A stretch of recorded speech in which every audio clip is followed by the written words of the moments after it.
परम प्रेममय जुग पुरुषोत्तम श्री श्री ठाकुर अनुकूल चंद्रेर आतुल चरणे जानाई आमार शतकोटी प्रणाम। जय गुरु सकल इष्टप्राण दाता मायेरा। ज्योतिष शास्त्र मेने आपनारा यदि এই একটি বিশেষ টোটকা পালন করতে পারেন, তুলসী গাছ দিয়ে যদি এই বিশেষ কর্ম আপনারা পালন করেন, তাহলে কিন্তু জীবনের নানা সমস্যা থেকে আপনারা বাঁচতে পারবেন। সকল সমস্যার সমাধান সহজেই পেয়ে যাবেন। বিপদ আপদ গ্রহদোষ সহজেই কিন্তু দূর হয়ে যাবে। তাই এই একটি কর্ম অতি অবশ্যই আপনারা কিন্তু পালন করার চেষ্টা করবেন। এই বিশেষ কর্ম আমাদের প্রত্যেকের ভাগ্যকেও কিন্তু বদলে দেবে এবং জীবন থেকে সকল বাধাকে সহজেই দূর করে দেবে। কোন বিশেষ কর্ম আমাদের প্রত্যেকেরই পালন করতে হবে? তুলসী পাতা দিয়ে কোন বিশেষ কর্ম করলে সহজেই আমরা আমাদের ভাগ্যকে বদলাতে পারবো, চলুন প্রত্যেকেই জেনে নিই। জ্যোতিষ শাস্ত্রে তুলসী পাতা দিয়ে করা যায় এমন নানা টোটকার কথা উল্লেখ আছে। এই ব্যাপারে আমরা কম বেশি সকলেই জানি। শুধু তুলসী পাতাই নয়, তুলসী মঞ্জুরিও পুজোর কাজ তথা টোটকার কাজে প্রচুর উপকারে আসে। জ্যোতিষ শাস্ত্র মতে তুলসী মঞ্জুরি দিয়ে করা কিছু টোটকা আমাদের জীবনের নানা সমস্যার সমাধান করে দিতে পারে। আমরা যদি তুলসী মঞ্জুরি দিয়ে এই বিশেষ কর্মটা পালন করতে পারি, তাহলে কিন্তু জীবনের সকল দিক থেকে আমরা মুক্তি লাভ করতে পারব। আমরা প্রায় সকলেই জানি যে তুলসী মঞ্জুরি ভগবান শ্রী বিষ্ণুর খুব প্রিয় জিনিস। প্রতিদিন শ্রী বিষ্ণুকে তুলসী মঞ্জুরি অর্পণ করলে মোক্ষ লাভ হয়। এছাড়া সাংসারিক নানা বাধা বিপত্তি কেটে যায়। এছাড়া এর পাশাপাশি আমরা কিন্তু আমাদের ভাগ্যকেও বদলে ফেলতে পারি।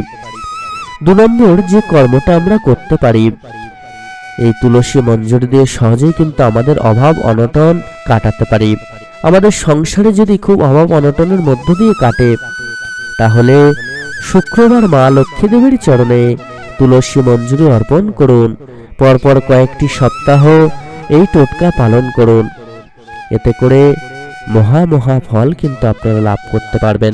শাস্ত্রে কথিত আছে যে যে বাড়িতে তুলসী গাছে প্রচুর পরিমাণে তুলসী মঞ্জুরির ফলন হয়, সেই বাড়িতে দেবী লক্ষ্মী বসবাস করেন। কিন্তু গাছে অতিরিক্ত তুলসী মঞ্জুরি হলে সেগুলোকে কেটে ফেলতে হবে। এছাড়া আরো একটি বিশেষ কর্ম কিন্তু আপনারা করতে পারেন। এই কর্মের মধ্য দিয়ে সহজেই কিন্তু আপনারা আপনাদের গৃহ থেকে নেতিবাচক শক্তিকে দূর করতে পারবেন। এর মধ্য দিয়ে সহজেই বিপদ আপদ গ্রহদোষ আপনার গৃহ থেকে দূর হয়ে যাবে এবং সহজেই সকল প্রকার নেতিবাচক শক্তি দূর হয়ে গিয়ে রোগ শোক জ্বালা যন্ত্রণা এগুলো দূর হবে। ঋণ থেকে কিন্তু আপনারা মুক্তি লাভ করবেন এবং সহজেই কিন্তু ভগবানের আশীর্বাদে আপনারা আপনাদের ভাগ্যকে বদলাতে পারবেন। তার জন্য কি করতে হবে? না, শাস্ত্র বলছে বাড়ি থেকে ঋণাত্মক শক্তি দূর করতে একটা পাত্রে কিছুটা গঙ্গা জল এবং কিছুটা তুলসী মঞ্জুরি একসঙ্গে মেশাতে হবে। সেই জল সারা বাড়িতে ছিটিয়ে দিন।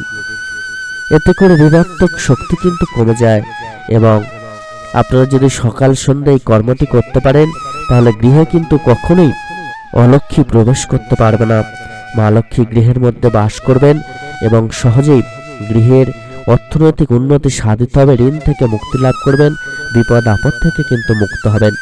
এছাড়া শাস্ত্রে আরো বলা হয়েছে যে যে বাড়িতে তুলসী গাছে প্রচুর পরিমাণে তুলসী মঞ্জুরির ফলন হয়, সেই বাড়িতে দেবী লক্ষ্মী বসবাস করেন। কিন্তু গাছে অতিরিক্ত তুলসী মঞ্জুরি হলে সেগুলোকে কেটে ফেলতে হয়। এছাড়া আপনারা কিন্তু আরো একটি বিশেষ কর্ম পালনের মধ্য দিয়ে সহজেই আপনাদের ধনবৃদ্ধি ঘটাতে পারবেন। একটি লাল কাপড়ে কিছুটা তুলসী মঞ্জুরি বেঁধে নিজের টাকা রাখার জায়গায় রেখে দিন। এর ফলে বাড়িতে ধনবৃদ্ধি সম্ভব হবে। আমরা প্রত্যেকে কিন্তু এই কাজটি করার মধ্য দিয়ে সহজে আমাদের ভাগ্যকে বদলাতে পারবো এবং এই কাজটি করার আগে বিশেষ কিছু নিয়ম কিন্তু মেনে চলতে হবে। যখনই আপনারা এই কাজটি করবেন, তখন কিন্তু অতি অবশ্যই শান সেরে শুদ্ধ বসন পরিধান করে ভগবানের শ্রী চরণে প্রণাম নিবেদন করে তারপরে এই কাজটি করবেন।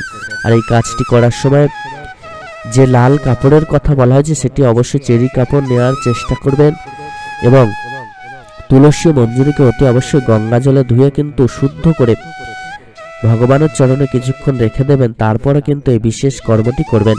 এছাড়া যেদিন এই কর্মটি করবেন সেদিন আপনার মনকে কিন্তু পবিত্র রাখবেন, শুদ্ধ রাখবেন এবং অতি অবশ্যই প্রাণীদেরকে সেবা দেবেন। এই কাজটি কিন্তু অতি অবশ্যই পালন করবেন। আপনারা প্রাণীদেরকে সেবা দেবেন, বাড়িতে কোনো অতিথি এলে তাকে সেবা দেওয়ার চেষ্টা করবেন এবং মনকে পবিত্র রেখে শুদ্ধ রেখে কোনো রকম পাওয়ার আশা না রেখে মনের মধ্যে এই কর্মটি কিন্তু করবেন। এছাড়া আপনারা কিন্তু আরো একটি বিশেষ কর্ম পালন করতে পারেন।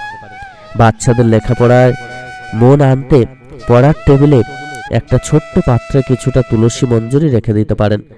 শুদ্ধ বস্ত্রে এই কাজ করতে হবে এবং খেয়াল রাখতে হবে তুলসী মঞ্জুরির পাত্রটিও যাতে শুদ্ধই থাকে।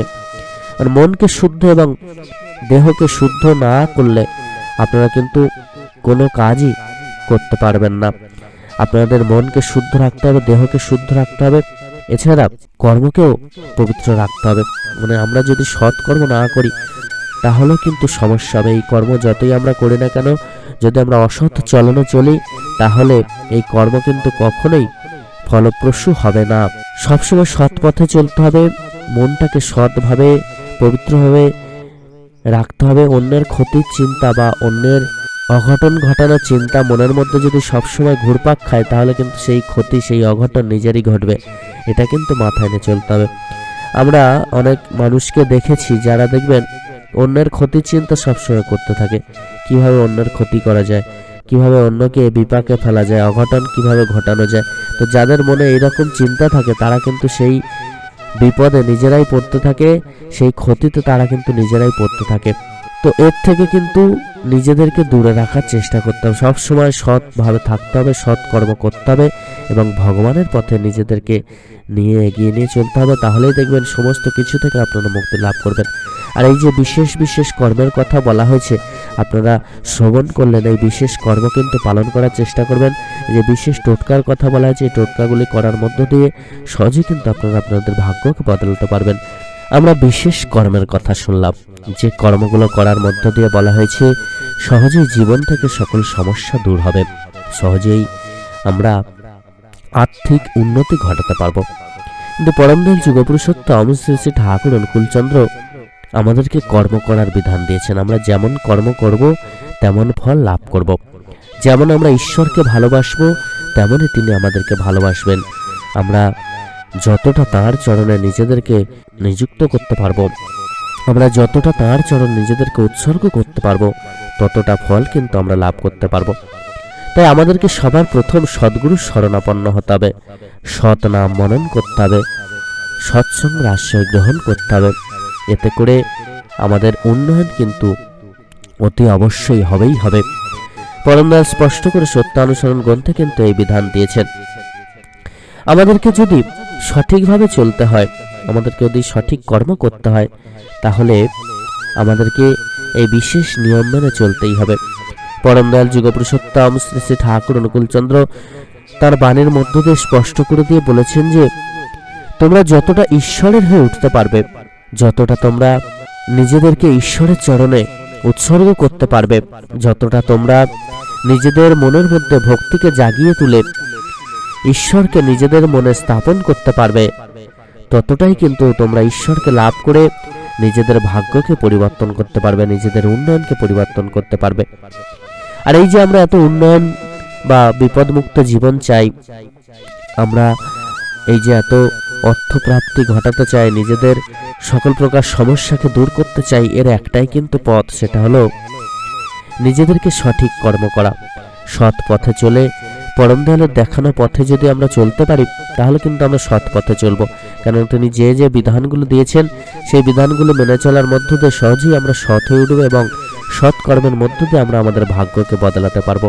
তো তার প্রত্যেকটা বিধানকে মেনে চলতে হবে এবং তার বলা কথাগুলো মেনে চলার মধ্য দিয়ে সহজেই আমরা আমাদের ভাগ্যকে পরিবর্তন করে জীবনকে কিন্তু একটা সুন্দর সুমধুর পথে এগিয়ে নিয়ে যেতে পারবো। তাই তো আগে তার বলা বিধানগুলো মেনে চলতে হয়। আমরা এই যে টোটকার কথা বললাম, এই টোটকাগুলো হয়তো সাময়িক কিছু আপনাকে দিতে পারে, কিন্তু মনের মধ্যে যদি না ভগবান থাকেন, আমরা যদি না নিত্য নাম জপ, নিত্য প্রার্থনা করি, নিত্য আমরা যদি না দান ধ্যান সেবাকর্ম করি, ইষ্টব্রত পালন করি, তাহলে কিন্তু আমরা কখনোই ঈশ্বরকে লাভ করতে পারবো না। আর ঈশ্বরকে লাভ ছাড়া আমরা কখনোই তার আশীর্বাদ লাভ করতে পারবো না।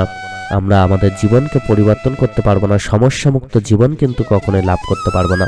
সকল ইষ্টপ্রাণ দাদা মায়েরা, তাই প্রত্যেকে আসুন সদ্গুরুর চরণে আশ্রয় নিন, প্রত্যেকে তার চরণে আশ্রয় নিয়ে তার বলা প্রত্যেকটা বিধানকে মেনে চলি এবং তার বলা প্রত্যেকটা কর্মকে করে চলি। এতে করে মহাফল কিন্তু আমরা লাভ করতে পারবো। সকলে খুব ভালো থাকবেন। পরম দয়াল আপনাদের প্রত্যেকের মঙ্গল করুন। জয় গুরু বন্দে পুরুষোত্তম।